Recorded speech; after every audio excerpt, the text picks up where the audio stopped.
leve sorriso no olhar, sabe aquele tipo de pessoa que de cara você já sabe que vai se dar bem? Diógenes Lucca foi 30 anos policial militar, comandante da Polícia Militar de São Paulo e criador do GAT, o Grupo de Ações Táticas Especiais, a SWAT brasileira. É um prazer te receber aqui no Prazer Prazer é em meu, Conhecer. Áurea. Muito obrigado Muito pelo obrigada. programa, pela iniciativa e é uma honra para mim estar com você aqui hoje. Para nós também, para aprender sobre o livro, olha, o conteúdo O Negociador, estratégias de negociação para situações extremas, como a que você viveu muitas vezes na polícia, é um livro da Alta Books. Eu quero tirar aqui em 20 minutos o extrato desse livro para a gente passar para os internautas. Muita gente busca isso, habilidades de negociação. Como é que eu faço se na hora da negociação eu sou pavio curto e eu acabo explodindo?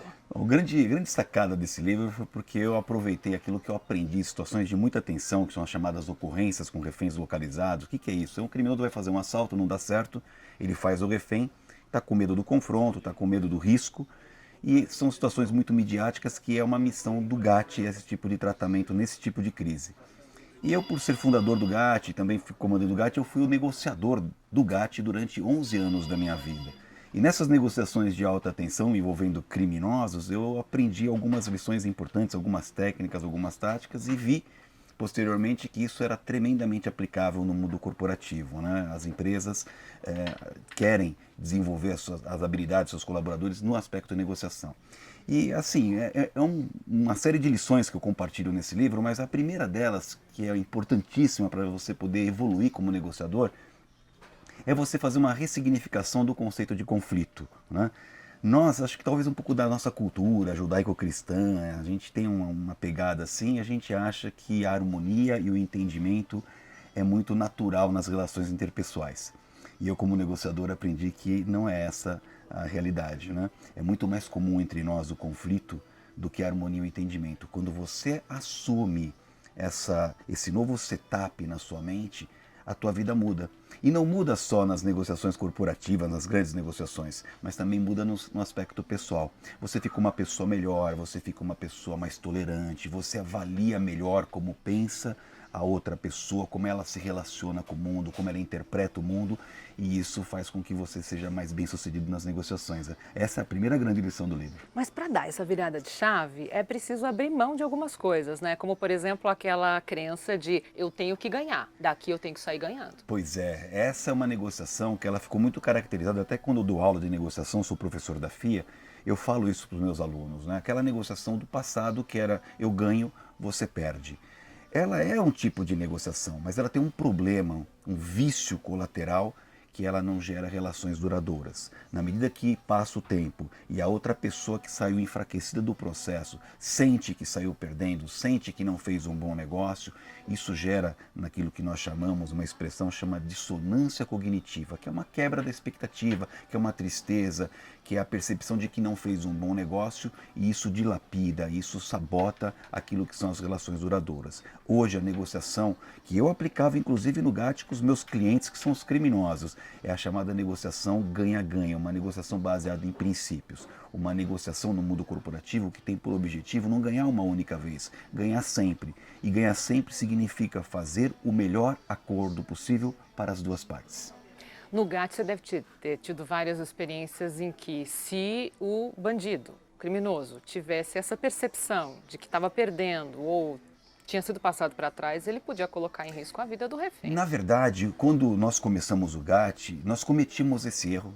Para falar muito honestamente, a gente ia para a ocorrência para pegar o bandido, o refém era secundário. E tem um problema, o criminoso quando ele faz o refém, ele não faz o refém porque ele quer matar o refém, ele faz o refém que está com medo de morrer. Quer se E proteger. foi essa grande sacada que eu e minha equipe tivemos na época, de falar, pera um pouquinho, nós temos que sair desse foco. O criminoso é o meu cliente na ocorrência, é com ele que eu converso. O refém é uma mercadoria ali. Então esse sujeito ele tem que sair dali dentro daquilo que a lei determina. E a lei sugere que o melhor caminho para ele numa ocorrência com o refém é ir preso, porque a outra opção é ir para o cemitério, né?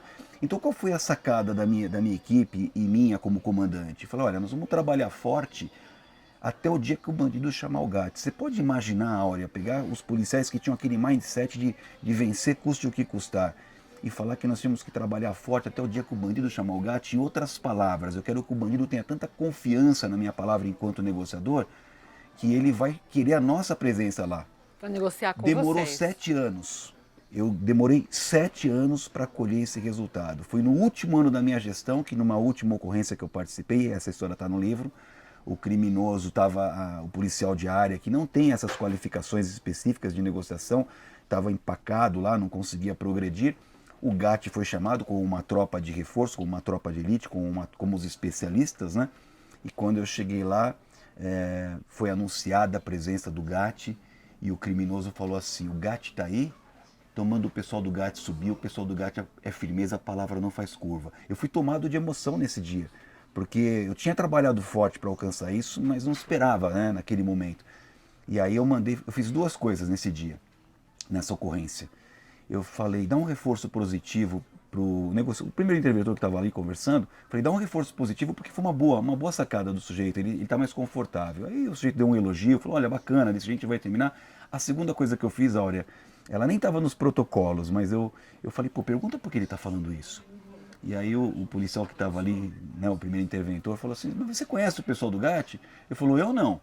Mas teve um parceiro meu que estava numa parada igual essa aqui, o pessoal do GAT foi chamado, o que foi combinado foi cumprido, a palavra não fez curva.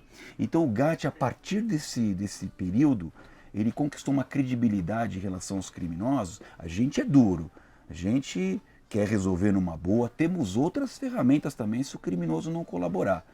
Mas se ele colaborar, aí a frase que me marcou na minha gestão é: ele vai sair dali vivo, preso, sem um fio de cabelo desarrumado. Uau. Credibilidade. Isso aí. Você ficou 11 anos nesse trabalho e a gente sabe que com a prática a gente vai melhorando sempre. Agora, da onde veio em você, onde você aprendeu essas características iniciais para ser um bom negociador e agora dar aula disso? Foram dois momentos, né? O insight que eu tive para desenvolver a negociação, para investir na negociação, foram por dois motivos. O primeiro e mais importante, eu participei ainda no começo do GAT de uma tragédia aqui em São Paulo, que foi uma ocorrência envolvendo a estudante Adriana Caringe. Eram dois criminosos, um casal de criminosos foram roubar uma casa aqui no bairro da Pompeia, e o GAT foi chamado e deu tudo errado. Um atirador de elite fez um disparo, matou o criminoso, matou a moça, e eu vi aquela moça saindo carregada. Aquilo marcou a minha vida. E eu prometi para mim mesmo, o dia que eu tivesse poder de decisão, nunca mais uma tragédia daquela ia acontecer. Então isso foi um grande insight para eu investir na negociação, porque eu acreditava na negociação. E o segundo aspecto é de uma razão de ordem prática. O criminoso, quando ele faz o refém, ele faz com medo de morrer. Ora, se é esse o medo dele, se a gente conseguir garantir as condições dele se entregar vivo e preso, a tendência é terminar numa boa ocorrência.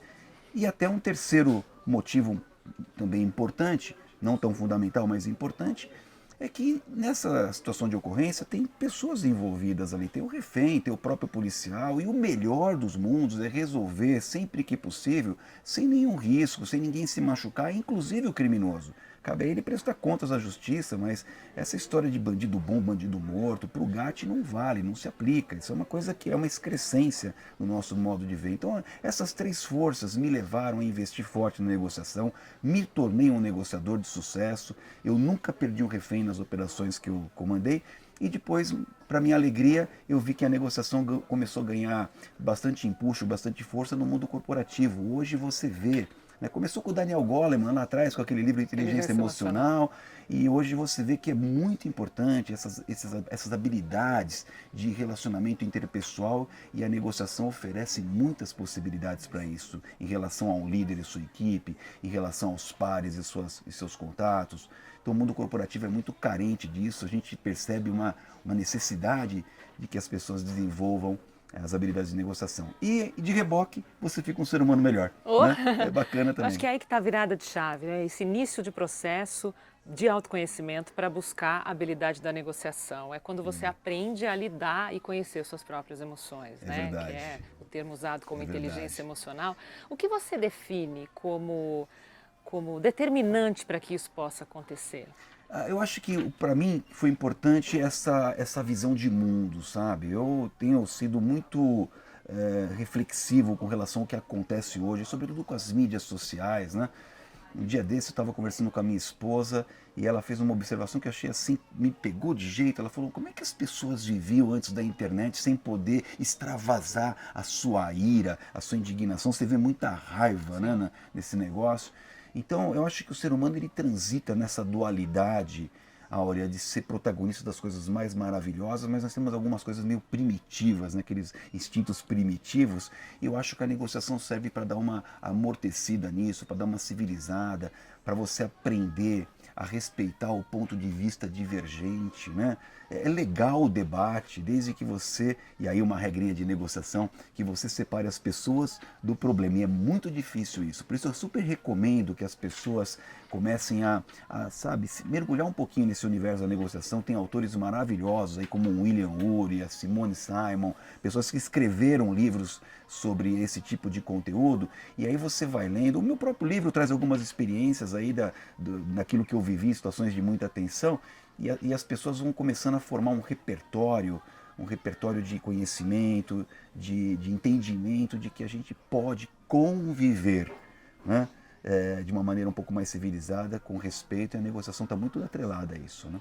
Tem impressão, Diógenes, às vezes, que as pessoas não buscam essa facilidade, ou esse aprendizado de se tornar um negociador, porque ela não enxerga que pode ter resultados positivos. Ela tem medo de perder na hora que entra no embate. E eu acho que o grande ponto é não ver qualquer discussão como um embate. Claro, não é uma guerra, né? Claro, não é uma guerra, né? O conflito não pode ser visto como um confronto. Esse é o grande problema de muitas pessoas entenderem o conflito como um confronto. Você usou a expressão guerra. O conflito é apenas uma questão de ter dois interesses que, em princípio, são divergentes, e você pode, de repente, com as técnicas de negociação, fazer uma aproximação ou criar uma terceira via. Também é possível esse tipo de coisa. Por isso que quando eu comecei o livro, e eu falei aqui na entrevista, que a primeira grande lição, sem a qual a gente não consegue avançar, é entender o conflito como algo natural, normal, mas distante da guerra e distante daquela sensação de sair perdendo. E eu queria aproveitar o gancho da sua pergunta também para falar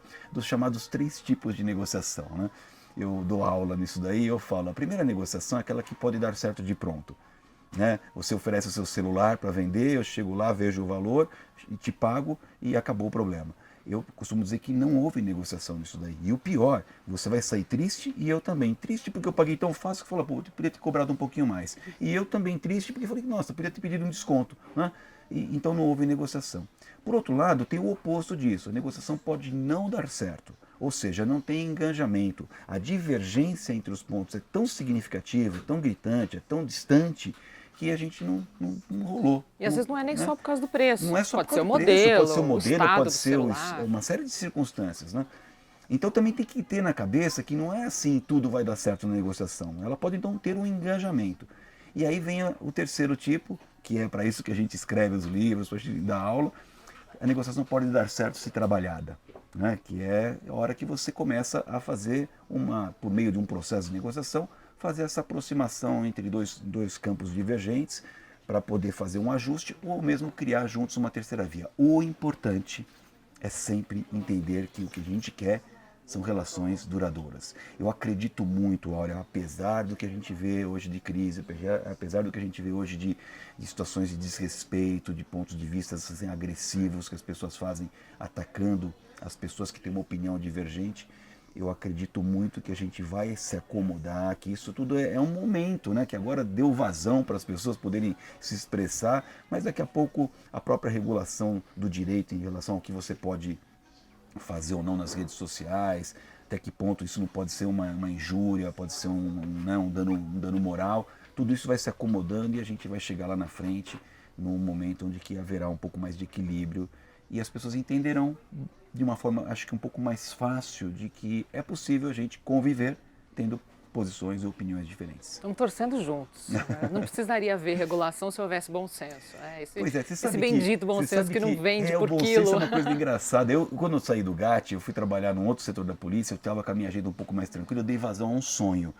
Eu fui fazer um curso de filosofia. Eu acabei não terminando, que eu fui promovido de novo, e aí peguei uma atividade muito extenuante que não dava para compartilhar, continuar o estudo da graduação. Eu acabei não me formando, mas fiz 3 anos de filosofia, e um dos autores que eu estudei nesses 3 anos foi Descartes, né? O Descartes tem o discurso sobre o método, e ele faz uma provocação interessante. Ele fala o seguinte, que o bom senso é a virtude mais bem distribuída entre os seres humanos. Porque todo mundo acha que tem bom senso o suficiente. Se todo mundo acha que tem o suficiente, quem distribuiu isso para os seres humanos fez de uma forma bastante igualitária. É óbvio que é uma provocação, uma brincadeira para falar que o bom senso é algo que o que é bom senso para um não é para o outro. É muito difícil a gente achar o bom senso. E eu lá no GAT eu falava muito para minha tropa, olha, cuidado com o bom senso, a estrada do inferno está pavimentada de boas intenções do bom senso, sabe? Toma cuidado, né? Mas se a gente imaginar um pouquinho de bom senso, dá para considerar o respeito ao outro. Se eu quero tirar proveito de uma negociação, não exclusivamente para mim, mas para a relação, como você bem disse, para que ela se torne duradoura, consistente, eu preciso olhar o outro, né? Claro, claro. Olhar o outro como sujeito. Sim. Aliás, uma das técnicas que a gente fala aqui no livro chama aprender a ouvir, né?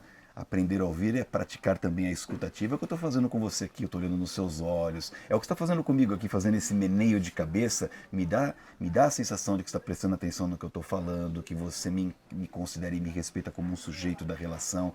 Então, uma outra técnica de negociação, eu compartilho várias, né? Por exemplo, a questão do conflito, a importância da coleta de informações, a importância da organização do local, que não diz respeito só à arrumação, mas também ao momento da outra pessoa, se ela está ali disponível para você integralmente, aprender a ouvir, aprender a pensar com a cabeça do outro, cumprir Empatia, o combinado, manter o controle, resiliência, tá tudo isso no livro, porque são coisas assim que a hora que você começa a compreender a importância dessas ferramentas no seu dia a dia, tudo muda. E de novo, não é só para o negócio, para você. é para a vida. É para a vida. Né? Melhora com pais e filhos, melhora com marido e com mulher, melhora com chefe subordinado, né? É um negócio bacana a negociação. Eu sinto que para algumas pessoas pode haver uma resistência maior para entrar nesse processo, mas depois que elas são fisgadas e mergulham nisso, elas percebem tantos benefícios que não querem mais Olha, voltar você tem atrás. total razão. Eu percebo que algumas pessoas não valoram isso, mas depois que elas entram nesse universo e começam a tatear o universo da negociação, eu duvido que ela não queira se aprofundar, que ela não queira investir mais. Talvez haja aí uma dificuldade inicial para a pessoa entrar e valorar isso, mas depois que ela entra, garanto, não sai mais. E para quem ainda se sente inábil para negociar, o que você indicaria como começo desse caminho? Olha, me perguntam muito isso daí, né? Os alunos me perguntam o que é bom para ser um bom negociador. Eu falo que são duas coisas. O perfil. Eu acho que tem algumas pessoas que têm um perfil que facilita mais. Eu acredito nisso. Assim como você tem eu sou tenista, vejo um Roger Federer que está aí jogando, você fala, nossa, brota dele esse talento, a inteligência verbal é uma ferramenta importante para você ser um negociador. Tem pessoas que têm dificuldade muito em relacionamento interpessoal e, obviamente, comparado com alguém que tem uma personalidade um pouco mais fácil nesse sentido, uma inteligência mais aplicada nesse sentido, eu acho que leva uma vantagem. Mas eu quero deixar muito claro, o outro requisito, o conhecimento. E é o que eu falo muito dos meus alunos, sabe, Áurea? Quando você começa a ler, você vai lendo, vai formando um repertório, né? E eu até provoco os meus alunos. Eu falo, olha só, gente, como é que vocês acham que estava o meu coração quando eu chegava numa ocorrência com o refém? Invariavelmente, nossa, estava 1000 por hora. Eu falei, não, 60 por minuto. Sabe por quê? Porque eu estudei para fazer o que eu fazia. Eu li, eu fui formado para fazer o que eu fazia. Então, quando eu chegava lá, brotava de mim as coisas, porque o meu repertório era amplo. Criatividade, né? vem, Claro né? que sempre um pouquinho de adrenalina vai bem, você fica mais pronto, mais esperto, mais ágil, mas nada de desespero, porque eu estudei. Então, assim, dos dois requisitos, perfil é legal, mas o mais importante é ler. É o que eu falei para minha filha quando ela era adolescente. Esse sistema bunda-cadeira, sentar na cadeira, ler, se apropriar de uma lição do Luca, de uma lição do William Ury, de uma lição da Simone Simon, de uma lição de outros autores que escreveram, e cada um você vai buscando um pouquinho de cada um e vai formando o seu próprio repertório. E sabe o que acontece? Na hora a coisa brota de você, sabe? Ela flui de você. Então isso é muito importante. E se você me dá licença, eu vou incluir mais uma. Dá boas-vindas ao antagonista, né? Porque é ele que nos fortalece. Pois é. Se não vem com a provocação, como é que eu posso verdade, testar minhas habilidades? Eu gosto de usar até a analogia do avião. O avião só decola com o vento contrário. Então é bacana você ter assim essa, né? E o meu livro, nas minhas aulas, né? Aqui o livro chama O Negociador, mas lá na FIA onde eu dou aula, minha matéria chama Negociação sob Pressão. E eu faço uma provocação, por que vocês acham que eu coloquei o título sob pressão? E aí cada um fala, porque tem a questão da competitividade, tem o fator tempo, falando negociação sob pressão. É porque não são só vocês que estão estudando a negociação. Tem outras pessoas também estudando em outras pós-graduações por aí, E o que vai acontecer? No dia que você sentar na frente de um cara tão bom quanto você vai ver como que é o detalhe que faz a diferença. Né? Então estudem, porque tem outras pessoas fazendo a mesma coisa, se aperfeiçoando, e aquele que tiver despreparado vai ser engolido pela outra parte, e aí não vai gerar uma negociação bem feita. Então é importante estudar. Fantástico recado, além de todos os outros que você deu. Eu quero deixar então o reforço aqui do livro O Negociador, Estratégias de Negociação para Situações Extremas, do Diógenes Lucra, da editora Alta Books, que traz um super caminho para uma negociação de sucesso, né? E para a transformação do indivíduo, como você bem reforçou. Legal. Foi um prazer te conhecer, muito obrigada. Muito obrigado pelo convite. Parabéns pelo trabalho. Obrigado mesmo. Todo o tempo da polícia e agora nesse caminho de escritor, conferencista. É verdade. Mais sucesso. Obrigado. Obrigada. Obrigado. Você gostou do vídeo? Então curta e compartilhe com os amigos. Não esquece também de seguir o canal e apertar o sininho para receber as notificações.